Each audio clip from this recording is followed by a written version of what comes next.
Umabot sa mahigit 6,000 magsasaka ang kwalipikado bilang benepisaryo ng Hacienda Luisita sa ilalim ng Comprehensive Agrarian Reform Program o CARP. Matapos ipaskil ang listahan ng mga ito, sisimulan na ang proseso ng paghahati ng lupa. May ulat on the spot si Julius Segovia. Julius.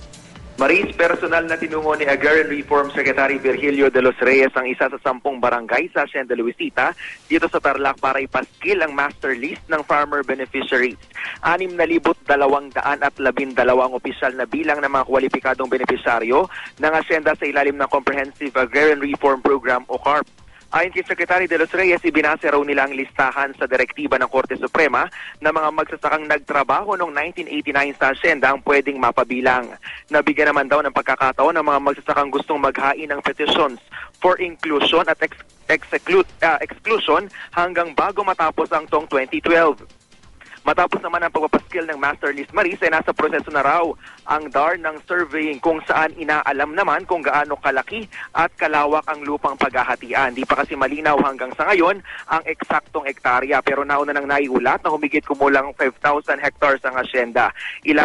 Ibabawas daw dito, Maris, ang kabuang sukat yung lupang sinakop naman ng ECTEX, ilan pang pangunahing kalsada, pati na yung 500 hectares na ibinenta noon for commercial use.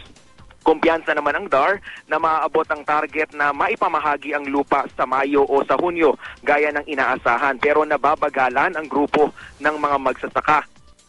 Ayon sa alyansa ng mga manggagawa sa Hacienda Luisita, usad pagong daw ang takbo ng proseso ng gobyerno. Gayong Abril pa daw noong isang taon nang ilabas ng Korte Suprema ang resolusyon kaugnay sa land distribution.